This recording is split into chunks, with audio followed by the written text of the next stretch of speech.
केंद्र सरकार ने डाकघर की बचत योजनाओं में निवेश के नियमों में बदलाव किया है। इसके तहत अब कोई भी व्यक्ति यदि डाकघर की बचत योजनाओं में 10 लाख रुपए से अधिक का निवेश करता है तो उसे धन के स्रोत या आय का प्रमाण देना होगा। डाक विभाग ने इस संबंध में परिपत्र जारी किया है। इसमें निवेशकों के लिए केवाईसी यानी अपने ग्राहक को जाने के प्रावधानों को कड़ाई से लागू करने की बात कही गई है। निवेशकों को अब पैन और आधार कार्ड भी देना होगा। साथ ही डाक विभाग ने सभी डाकघरों को निर्देश जारी कर कहा है कि कुछ श्रेणियों की छोटी बचत योजनाओं के निवेशकों से आय का प्रमाण अनिवार्य रूप से लें। प्रदेश में मौसम शुष्क बना हुआ है। बारिश की गतिविधियां कम होने के साथ ही अधिकतम तापमान में बढ़ोतरी से एक बार फिर गर्मी का असर बढ़ गया है। मौसम विभाग ने कहा है कि अगले 5 दिनों के दौरान राज्य के तापमान में 2 से 4 डिग्री सेल्सियस की बढ़ोतरी हो सकती है। इधर पिछले 24 घंटों के दौरान औरंगाबाद राज्य का सबसे गर्म स्थान रहा, जहां का अधिकतम तापमान 40.3 डिग्री सेल्सियस दर्ज किया गया। मुजफ्फरपुर नरकटियागंज रेलखंड के खरपोखरा और भैरवगंज स्टेशन के बीच रेल लाइन के दोहरीकरण कार्य को लेकर कल तक 17 एक्सप्रेस ट्रेन परिवर्तित मार्ग से चल रही हैं। मुजफ्फरपुर से चलने वाली सप्त क्रांति एक्सप्रेस ट्रेन आज परिवर्तित मार्ग मुजफ्फरपुर से छपरा गोरखपुर के रास्ते चलेगी। भागलपुर से चलने वाली भागलपुर गांधीधाम एक्सप्रेस मुजफ्फरपुर छपरा गोरखपुर के रास्ते चलेगी। इसके साथ ही मुजफ्फरपुर देहरादून राप्ती गंगा एक्सप्रेस भी छपरा के रास्ते ही चलेगी। इसके साथ ही कई रेलगाड़ियां 2 घंटे की देरी से चलेगी। वहीं मुजफ्फरपुर से रामबाग प्रयागराज के बीच चलने वाली अप और डाउन बाबूधाम एक्सप्रेस आज रद्द रहेगी। राष्ट्रीय विद्यालय खेलकूद प्रतियोगिता के लिए अंडर 19 बालक और बालिका वर्ग में योग विधा में खिलाड़ियों के चयन के लिए मुंगेर के इंडोर स्टेडियम में प्रतियोगिता आयोजित की गई। प्रतियोगिता में चयनित 20 खिलाड़ियों को बिहार राज्य खेल प्राधिकरण की ओर से पटना में प्रशिक्षण दिया जाएगा। इनमें से सर्वश्रेष्ठ खिलाड़ियों को प्रतियोगिता के लिए नई दिल्ली भेजा जाएगा। पटना के कोतवाली थाना क्षेत्र अंतर्गत पटना जंक्शन गोलंबर के पास छापेमारी कर पुलिस ने 4 महिलाओं को देसी शराब के साथ गिरफ्तार किया है। वहीं कोतवाली थाने की पुलिस ने बिहार म्यूजियम के पास छापेमारी कर शराब के साथ 2 तस्करों को गिरफ्तार किया। कटिहार जिले के सहायक थाना क्षेत्र के बुद्धू चक में पुलिस ने छापेमारी कर 12 साइबर अपराधियों को गिरफ्तार किया है। अपराधियों में पश्चिम बंगाल, पंजाब, हरियाणा और महाराष्ट्र के रहने वाले भी शामिल हैं। पूर्वी चंपारण जिले के सिकराना थाना क्षेत्र के पिसरैया चौक के पास ट्रैक्टर की चपेट में आने से मोटरसाइकिल सवार 2 युवकों की मौत हो गई। आरा में ट्रक चालकों से अवैध वसूली करने के आरोप में पुलिस ने 3 पुलिसकर्मियों को गिरफ्तार किया है। इनमें एक सैप हवलदार चालक और 2 सिपाही शामिल हैं।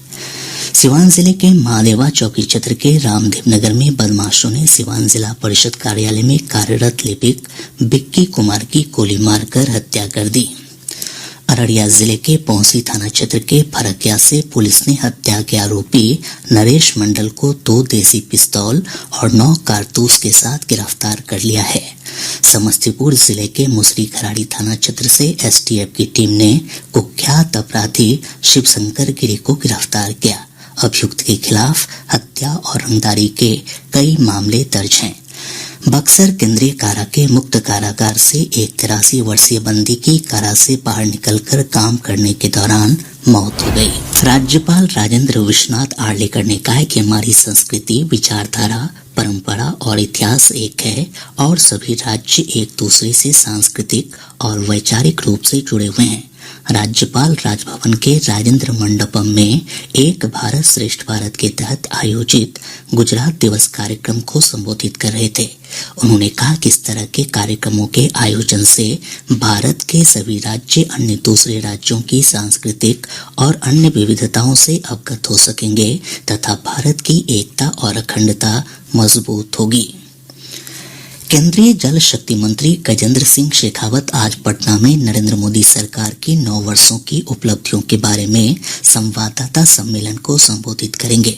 संवाददाता सम्मेलन में प्रदेश भाजपा अध्यक्ष सम्राट चौधरी और नेता प्रतिपक्ष विजय कुमार सिन्हा भी मौजूद रहेंगे। प्रदेश भाजपा प्रवक्ता प्रेम रंजन पटेल ने बताया कि मोदी सरकार के गठन के 9 साल हुए हैं। सरकार में शामिल मंत्री अपने अपने विभागों की उपलब्धियों को साझा कर रहे हैं। इसी क्रम में श्री शेखावत पटना आ रहे हैं। उन्होंने बताया कि 31 मई से 4 जून तक केंद्रीय सामाजिक न्याय और अधिकारिता मंत्री डॉक्टर वीरेंद्र कुमार बिहार दौरे पर रहेंगे। वे विभिन्न जिला मुख्यालयों में नरेंद्र मोदी सरकार की 9 वर्षों की उपलब्धियों के बारे में लोगों को जानकारी देंगे। लोकसभा चुनाव के लिए देश भर के विपक्षी दलों की एकजुटता को लेकर प्रस्तावित बैठक पटना में 12 जून को होगी। जदयू के वरिष्ठ नेता और मुख्यमंत्री नीतीश कुमार ने पटना में पार्टी कार्यकर्ताओं के साथ बैठक के दौरान ये जानकारी दी। इस बैठक में लगभग 2 दर्जन पार्टियों के शामिल होने की संभावना है। बैठक में वर्ष 2024 के लोकसभा चुनाव में भाजपा के खिलाफ विपक्षी दलों को एकजुट करने की रणनीति पर मुख्य रूप से चर्चा होगी। गौरतलब है कि मुख्यमंत्री नीतीश कुमार ने इस सिलसिले में कांग्रेस समेत अन्य विपक्षी दलों के नेताओं से मुलाकात की है। भारतीय अंतरिक्ष अनुसंधान संगठन इसरो के GSLV F-12 NBS-1 को अंतरिक्ष में प्रक्षेपित किया जाएगा। इसरो आज सुबह 10:42 पर सतीश धवन अंतरिक्ष केंद्र के दूसरे लॉन्च पैड से यह रॉकेट छोड़ेगा। लगभग 2232 किलो वजन का NSP-1 निगरानी उपग्रह तैनात करने के लिए भू स्थिर उपग्रह प्रक्षेपण अभियान तैयार किया गया है। प्रधानमंत्री नरेंद्र मोदी ने युवाओं में एक भारत श्रेष्ठ भारत की भावना को मजबूत करने के लिए युवा संगम के अनूठे प्रयासों की सराहना की है। आकाशवाणी से मन की बात कार्यक्रम में उन्होंने कहा कि देश की एकता और विविधता को ध्यान में रखते हुए शिक्षा मंत्रालय ने इसकी पहल की है। उन्होंने कहा कि युवा संगम का उद्देश्य लोगों के बीच संपर्क को बढ़ावा देना और देश के युवाओं को एक दूसरे के साथ परस्पर घुलने मिलने का अवसर प्रदान करना है।